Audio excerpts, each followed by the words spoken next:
نبی پاک صلی اللہ علیہ وسلم تشریف فرماتی حضرت عائشہ صدیقہ کی ایک بوڑھی عورت آ گئی.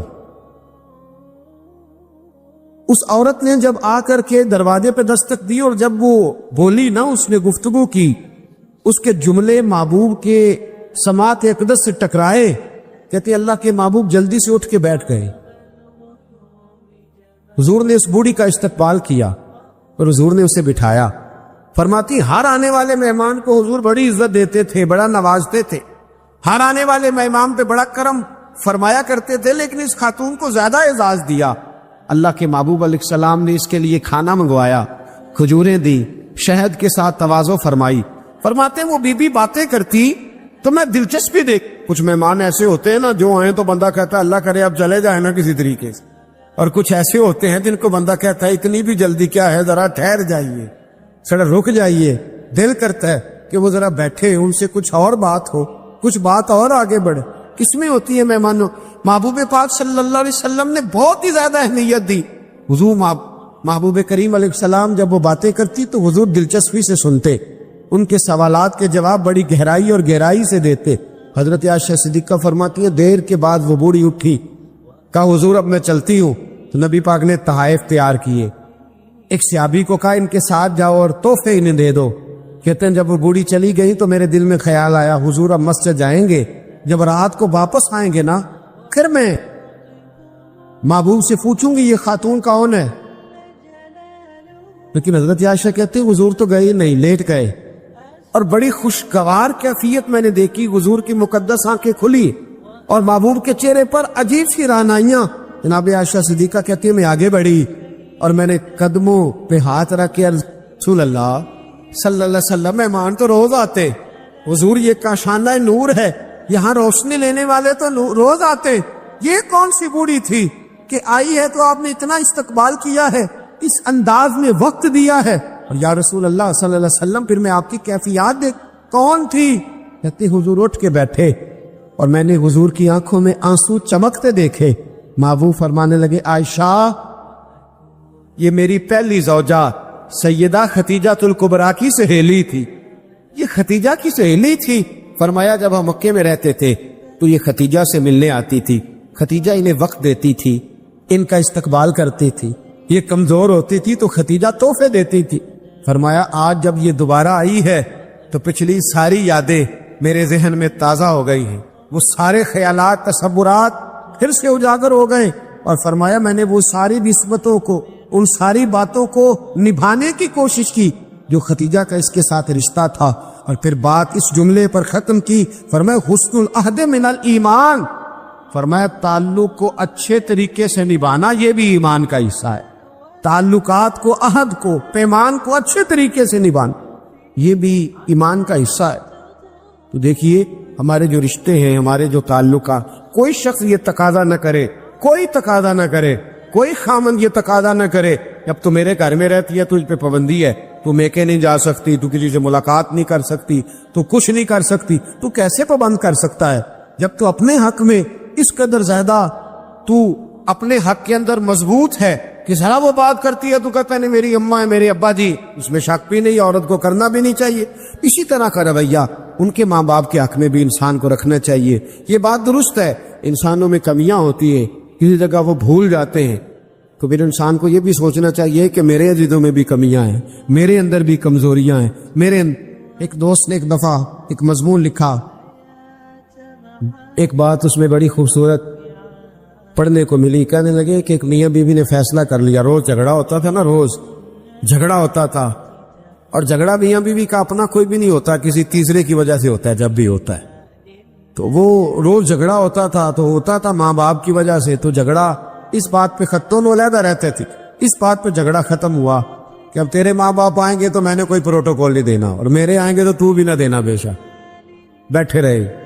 تو کہتے ہیں کہ پہلے بیٹے کے والدین آئے، دروازے پہ دستک دی تو ملازم نے کھولا، روٹی بھی ملازم ہی لایا، اور جب وہ رخصت ہونے لگے تو گاڑی تک چھوڑنے بھی وہ نوکر ہی گیا. کچھ ہی دن گزرے تھے تو بیٹی کا باپ ملنے آیا. وعدہ تھا کوئی پروٹوکول نہیں دے گا، ٹھیک ہے دونوں ہی نہیں دیں گے.